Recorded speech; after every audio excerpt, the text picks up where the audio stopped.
Welcome to the inBLOOM podcast, my friend. I am Josh Bickford. I am your host. Together, we shall enjoy this cup of coffee today, and we will have a conversation that I hope improves your life for the better. Hope that you get great value out of this, and I hope you tell your friends. Be sure to smash the like button. Smash, smash, smash. Like and subscribe. If you're watching this on LinkedIn, let's connect. If you're on Facebook, let's connect there too. If you're on Twitter, I can also be found on Twitter. Would love to hear from you. Love to hear how I can be of service to you and what this podcast could be for you to provide the most value. So until we get there, I would encourage you to take a sip of your drink that was discovered by an Ethiopian shepherd. I think it was a shepherd when his sheep would eat these berries from these bushes and then would act all crazy and wouldn't sleep all night. For some reason, that guy decided to make coffee out of that, and that's what we get to enjoy today. So appreciate that, man. I hope you do too. Cheers. Oh, I love coffee. I say that every day, so maybe it's an obsession at this point. As a kid, I never would have imagined that I would like such a bitter drink, but here we are. So today, we have talked a lot about data. We've talked a lot about what your clients need. Today, I want to talk about anxiety. And we're going to kind of tie this into what we've talked about all week.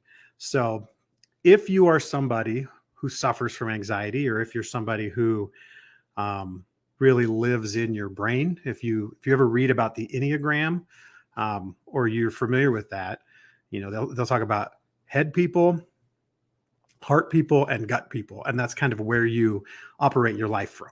And the head people are always anxious. They're always thinking through things and what could I have done differently? What do I have to control about the future? All that kind of stuff. There's a lot of people who are wired that way. And there's a lot of people who have never been given any tools or exercises to get around that. So I'm not a psychologist. I'm not a counselor. I'm not any of that. I want to talk about the reality that anxiety is trying to control what you cannot control. And in our industry, inside real estate, we see that everywhere. The entire industry is bending itself toward trying to get back to or convince people we are going back to the market that we have just left behind. This is not a recipe for healthy living. It's not a recipe to enjoy your work. It's not how you'll go about and best serve your clients. What you will do is become more and more frustrated, more and more tightly wound, and more unhappy. And that obviously will spill out into other areas of your life. Your clients will notice that, and you don't want to live there. So a couple of book recommendations that I have read that I'm not a naturally anxious person, but it made me understand why people get there. In the Enneagram, I am one of the head people. I'm a 7, which means I'm a lot of fun. If you're familiar with the Enneagram, we'll talk about the Enneagram on here at some point, because I do think understanding people's personalities is actually a really good thing to have as someone who serves people. If you can get a read on how someone's wired or spiral dynamic style, how they see the world, you can communicate in their language. And when you can communicate in their language, you can make them feel heard and accepted and understood. And that is a very, very high level of service you can provide. But until then, we're going to stick to anxiety.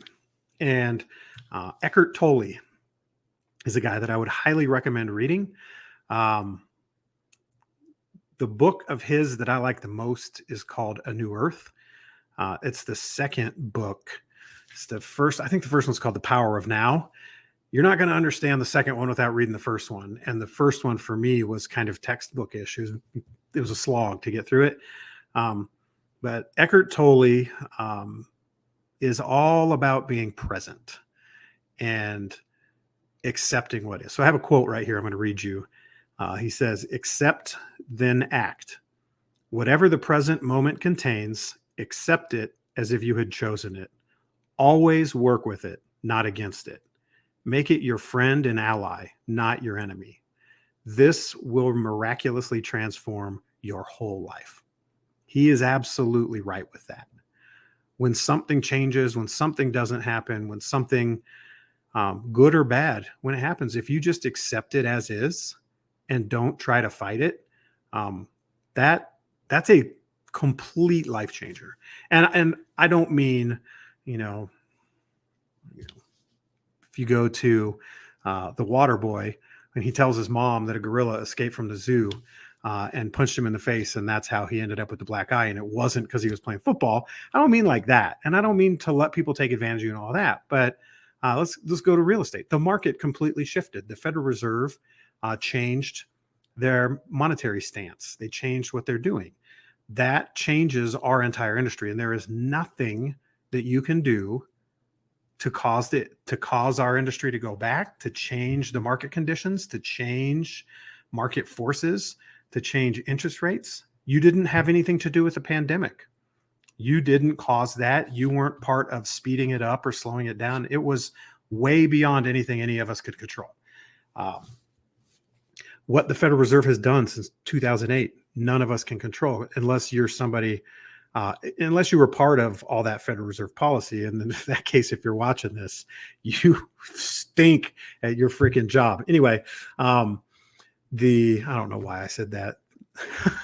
Let's have another drink of coffee. Oh, I'm frustrated with them. Anyway, a lot of people are going to get hurt by what they've done, and that pisses me off. Anyway, if you accept what is and you walk into it with clear eyes, it opens you up to what can be and what is next. If you spend all your time trying to convince people to marry the home and date the rate, or that they can buy now and refinance later, or what you're doing is not accepting what the market is or what is coming. You're trying to conform it to what you want it to be. And when you do that, everybody loses. And it's like the human condition.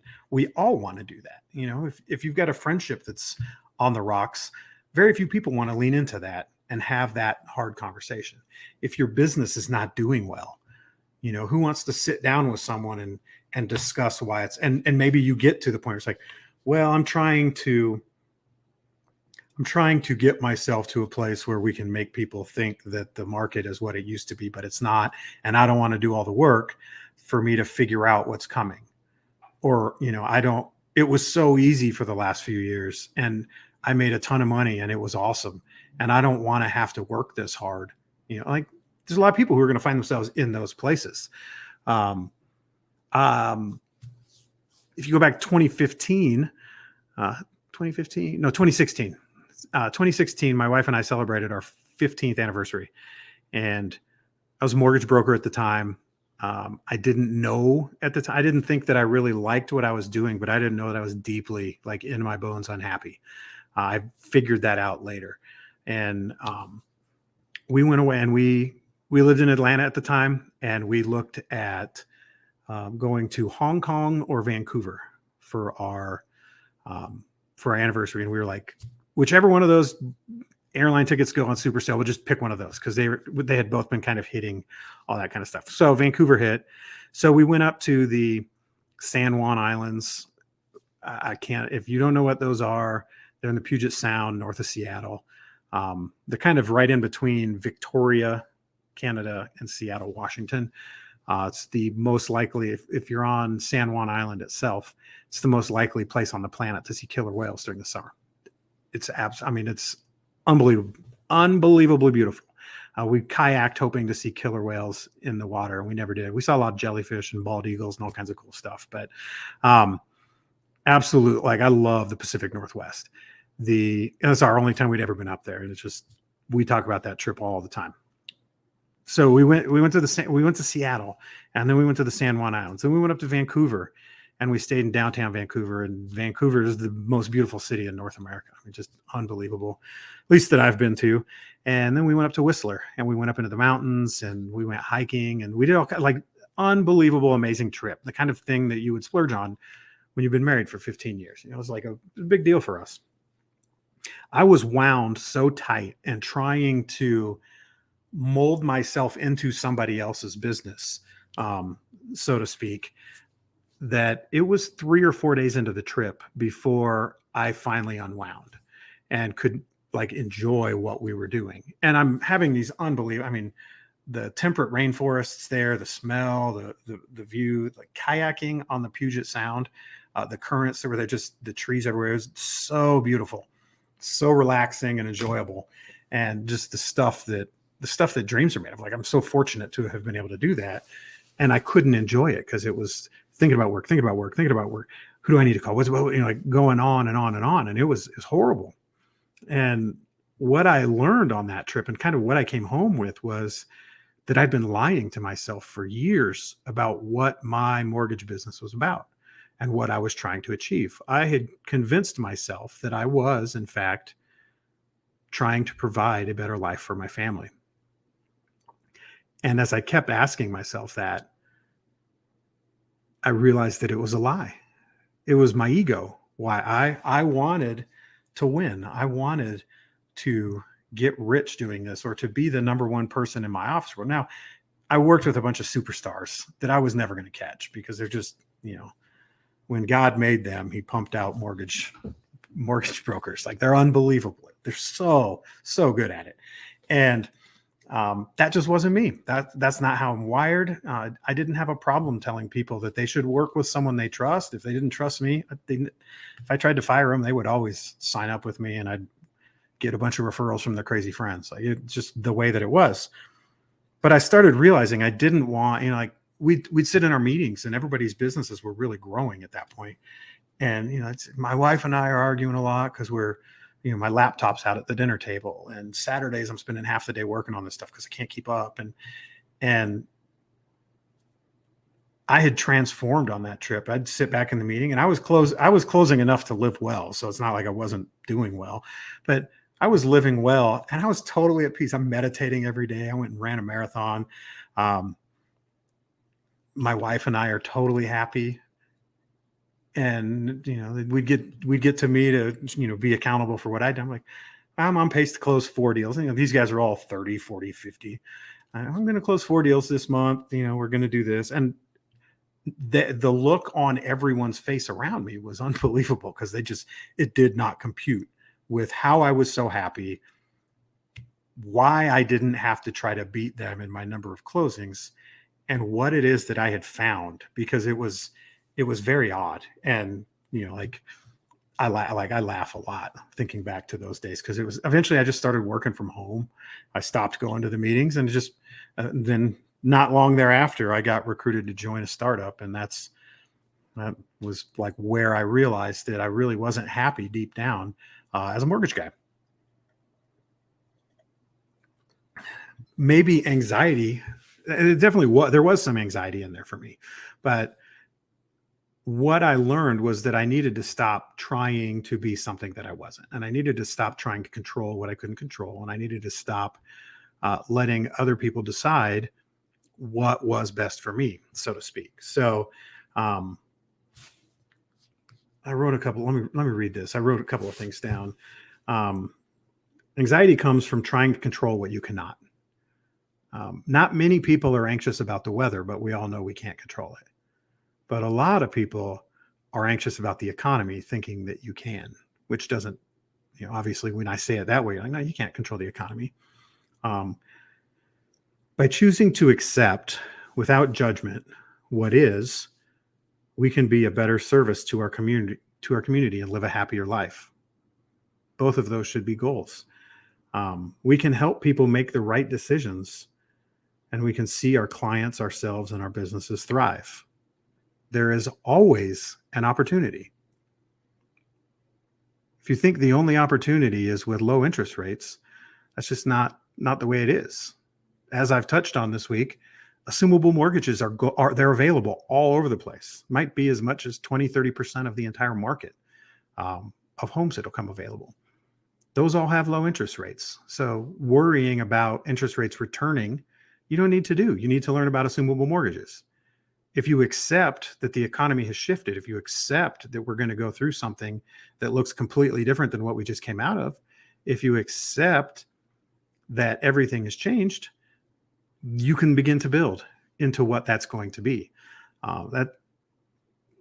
That's what this business is. I founded this business because I accept that what's coming is much different than where we've been, and that there's going to be a lot of people who need a lot of help. And I want to be a part of helping them. I want to see our communities, and I want to see our industry, and I want to see our friends and our enemies. I want to see people thrive. Like, I want to see a universal flourishing. That's who I am. That's why I sit down and have coffee with you every day. I want to pour a little bit of life into you, and I want you to walk away from our conversation, or drive away, or head into the office, whatever part of the country you're in. I want you to feel like a little bit lighter, like it's going to be okay. Like, I'm going to make this. I don't control everything, and I don't need to fear anything. Everything that you need, you have. And if there's something you have to learn, you have access to it, and you will get it right when you need it. That's just the way the world works. Some people might even go as far as to say that's the way God works, and that's the way that God made us. It's the way I choose to believe. I've had enough stuff happen in my life. It's hard to blame that on random, although I get the argument. So if you accept what is, and you choose to open your eyes wide and look for what the opportunity will be with what we're moving into, you are going to provide a different level of service to your clients, to your customer, to your employees, to your team members, than the rest of the world will. Like, our industry is trying so hard right now to bend this to something it's not, and to return us to something we're not going back to. And they're trying to control something that they cannot control. Even, the people who sit in the chairs that lobby Washington, D.C., or they, Zillow is like half web traffic about real estate goes through Zillow. Zillow can't control the market, and they're huge. I used to compete with Zillow, and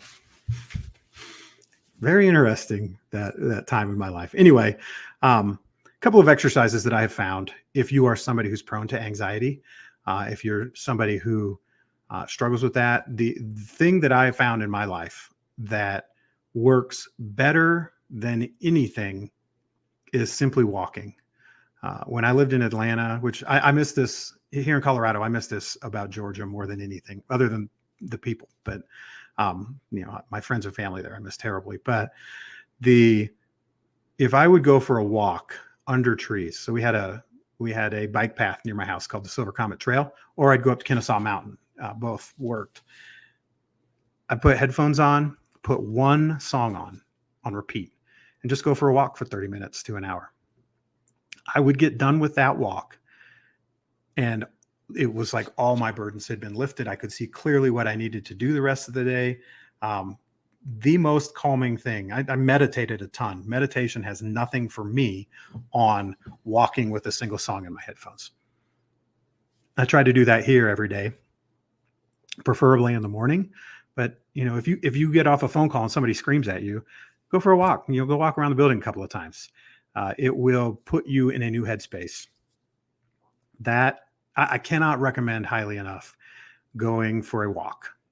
And it's such a simple thing to do. Put headphones on, put a song that something that that you're feeling that day. Some days, I'd listen to something really loud. Other days, you might be instrumental, or it might even be classical music. And I just would attempt to be present. I wouldn't spend as much time thinking about something. I'd notice the trees, and I'd notice the, maybe bugs, or maybe there's rabbits, or rabbits are what I notice here a lot. Coyotes all ate them in Atlanta. But that's an unbelievable exercise. Another really good one that's, especially in real estate, that's really hard to do, is to give yourself a period of time every week where you're unplugged. So I've seen some people do this where it might be 5 o'clock Friday through like 3 o'clock on Saturday. Obviously, in real estate, it's really tough. You might do that like Tuesday into Wednesday or something, but they take a period almost like a Sabbath, where they're just unreachable, and they're not. It's their time where they are not productive, and that refills them on the inside. And being unplugged helps a ton. The other thing that people do, if maybe that you can't do, is a couple of hours every night. So maybe at 6 o'clock, your phone gets put away and you're present with your family until you go to bed, or you do that, you put the kids to bed and then you catch up if you have to a little bit and then you go to bed.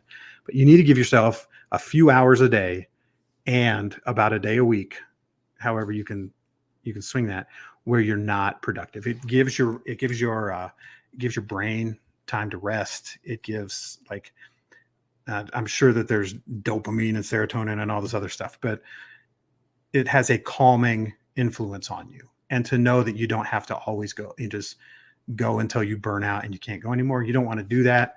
I've done that more than once, and it's not something you should aspire to. So anxiety isn't something that you have to live with. It's not something that you can't overcome.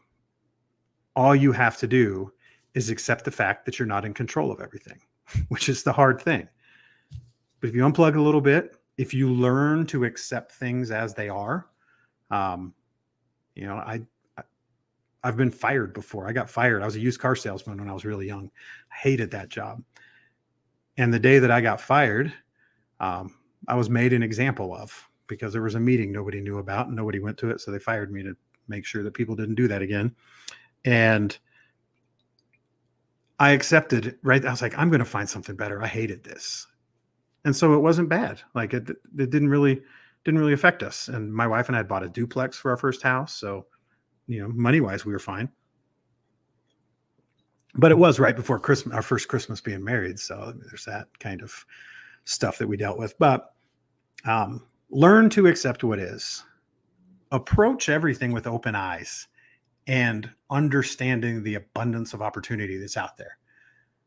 We don't live in a world of nothing. We don't live in a world of lack, especially in the United States. There's abundance everywhere. We have more than we could ever need, and we have more than we could ever imagine. We have access to all of that. So I don't want you to miss the opportunity that's in front of us. I hope that you're getting some of that from here, that you're seeing assumable mortgages. We talk about new construction, that there's that world is going to see some opportunity for people. Interest rates and a higher price is a cheaper thing than the lower price and a higher interest rate. There's opportunity everywhere. And there are people who are going to take the next few years and they are going to become authorities. They are going to completely level up their business. They're going to level up their team.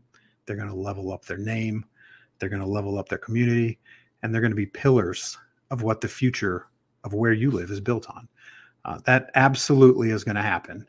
I want you to be a part of it. I want to see you thrive. I want to see your community thrive. I want to see your customers thrive. And that, my friend, is why 4 times a week we get to have a cup of coffee together. If you got some value out of this today, leave a comment below, smash the like button, subscribe, share with your friends. Take a look at my column, the asset column linked below. I'm going to spend the next few years creating a lot of content and just everything that I've learned over the last 20 plus years. I want to pour into people, and I want to see us come out of what's coming on the other side transformed in a good way.